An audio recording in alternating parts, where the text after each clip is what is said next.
ప్రపంచాన్ని మా నాన్న నాకు పరిచయం చేశాడు. ఇంత అందమైన ప్రపంచం నాది. నా ప్రపంచమే నన్ను నిర్దాక్షిణ్యంగా సమాజంలో దోషిగా నిలబెట్టింది.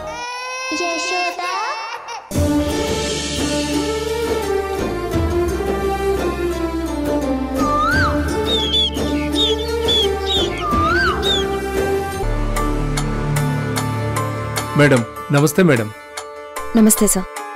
మీరు? నేను చైతన్య సప్లయర్స్ ఓనర్ని మేడం. చెప్పండి. మేడం నేను ఈ కంపెనీకి ఎన్నో ఏళ్ల నుంచి సిమెంట్ సప్లై చేస్తున్నాను. ధర్మతేజ గారికి నేనంటే ఎంతో నమ్మకం. బ్రాండ్ మార్చానని మీరు నా కాంట్రాక్ట్ వద్దని చెప్పారంట. మీరే అన్నారు కదా చాలా నమ్మకమైన వ్యక్తి అని. మరి మీరు ఆ నమ్మకాన్ని ఎందుకు పోగొట్టుకున్నారు? బ్రాండ్ ఎందుకు మార్చారు? అది కూడా మంచి బ్రాండే మేడం. ఎంతో మందికి సప్లై చేస్తున్నాను. చూడండి, మాకు మా కంపెనీకి ఒక బ్రాండ్ ఇమేజ్ ఉంది. క్వాలిటీ విషయంలో నో కాంప్రమైజ్. మీరు మాకు ఇన్ఫర్మేషన్ లేకుండా బ్రాండ్ మార్చారు. సో మీకు అమౌంట్ రిలీజ్ చేయడం కుదరదు. మీరు అలా అనకండి మేడం. చాలా పెద్ద అమౌంట్ కావాలంటే మీకు 10% ఇస్తాను. వాట్? 10% అంటే దాదాపు 50 లక్షలు మేడం. కావాలంటే ఎవ్రీ మంత్ మీకు పర్సంటేజ్ ఇస్తాను. ఇది మన మధ్య ఉంటుంది. Get out.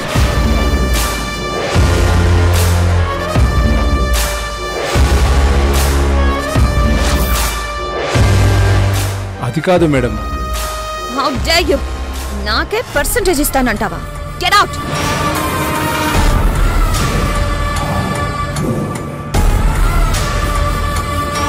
మేడం నా సంగతి మీకు తెలీదు. ఏంటి బెదిరిస్తున్నావా? నీకు చేతన ఎందుకు చేసుకోపో. అవుట్.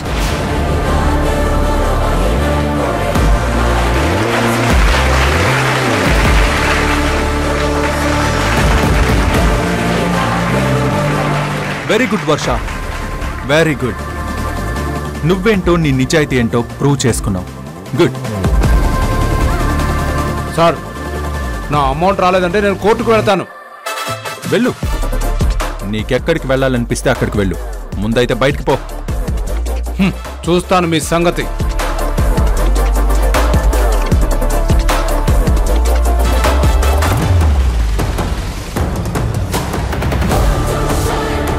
వర్ష, నువ్వెంత మంచిదానివో అంత సిన్సియర్ పర్సన్వి. నువ్వు నిజంగా అతను చెప్పిన డీలింగ్ ఒప్పుకుంటే నీకు చాలా డబ్బు వస్తుంది, నీ లైఫ్ సెటిల్ అవుతుంది. అయినా నువ్వు నో అన్నావు.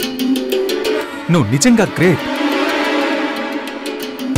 అవును సార్, నిజంగా మన వర్షాలాంటి నిజాయితీ పరులు ఉండటం వల్లే ఈ భూమి మీద ఇంకా వర్షాలు కురుస్తున్నాయి సార్.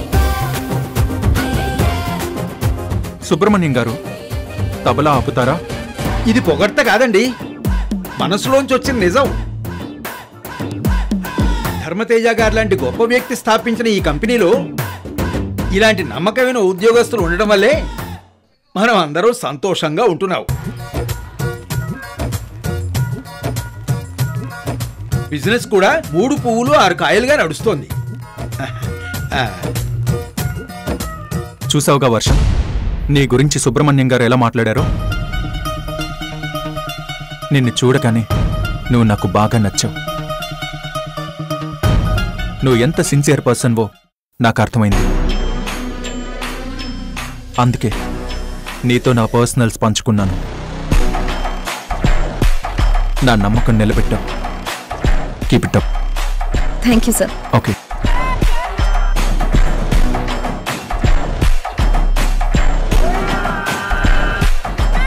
పిచ్చి కృష్ణ, నా టార్గెట్ కుంభస్థలం కొట్టడం. అంతేగాని ఇలాంటి చిన్న చిన్న వాటికి ఎందుకు ఆశపడతాను? ఈ దెబ్బతో నువ్వు నన్ను పూర్తిగా నమ్మావని అర్థమైంది. ఎప్పటికైనా నీ ఇంటికి ఈ కంపెనీకి యజమానురాలని నేనే.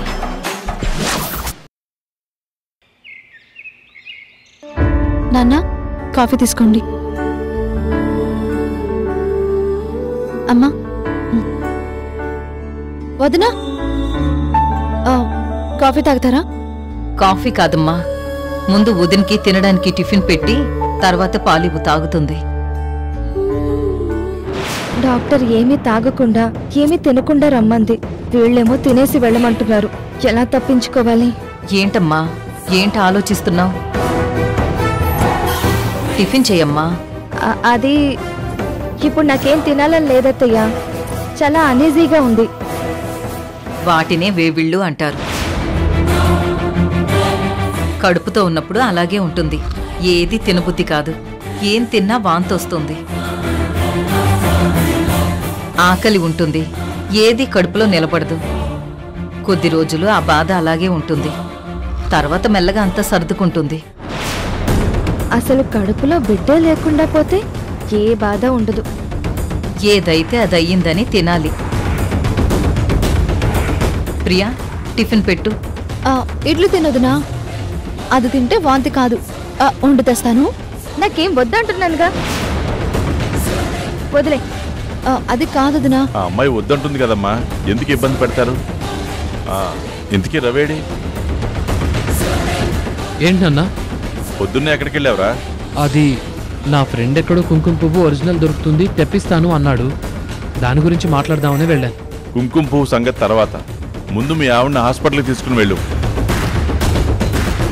ఆ వేవిళ్లతో తను ఏమీ తినడం లేదు. అవి తగ్గడానికి ఏమన్నా టాబ్లెట్స్ ఇస్తారేమో కనుక్కో. అలాగే నాన్న, ఇవాళే తీసుకుని వెళ్తాను. మాధవి, నేను రెడీ అయి వస్తాను, వెళ్దాం. ఇప్పుడు కాదండి, తర్వాత వెళ్దాం. నాకు ఉక్కపోతగా ఉంది. కాసేపు అలా వాకింగ్ చేసి వస్తాను. సరే, నేను కూడా వస్తాను. పద. మీరెందుకండి? నాకెవరి తోడు అవసరం లేదు. నేను ఒంటరిగానే వెళ్తాను. అదేంటొదినా, ఒక్కదానిమే వెళ్ళడం ఏంటి? అన్నయ్యను కూడా తోడురాని. అబ్బా, వీళ్ళని ఎలా వదిలించుకోవాలి? నాకు ఒంటరిగా వెళ్లాలనుంది. నన్ను వదిలేయండి. చెప్తే అర్థం చేసుకోరేంటి? ప్రియా, వదిలేయమ్మా. ఇలాంటి సమయంలో మనసంతా చికాగ్గా గజిబిజిగా ఉంటుంది. తనకి ఇష్టం వచ్చినట్టు ఉండనివ్వు. నేనొక్కదాన్నే వెళ్తాను. నాకెవరూ తోడొద్దు. వదినా, వాకింగ్ చేయడం మంచిదే. అలా అని మరీ ఎక్కువ చేయకు. ఒంటరిగా నడుచుకుంటూ వెళ్ళకు, సరేనా? సరే రవి, నేను వెళ్తాను. సరే, జాగ్రత్త. జాగ్రత్త. ఏంటి వదిన మొహంలో సంతోషం లేదు, ఏదో టెన్షన్ కనిపిస్తోంది. ఒంటరిగా వాకింగ్కి వెళ్తుందేంటి? ఏం జరుగుంటుంది?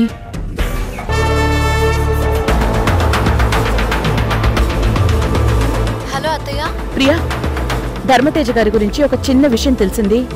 నువ్వు వెంటనే గుడి దగ్గరకు వచ్చేయ్. అలాగే అత్తయ్య.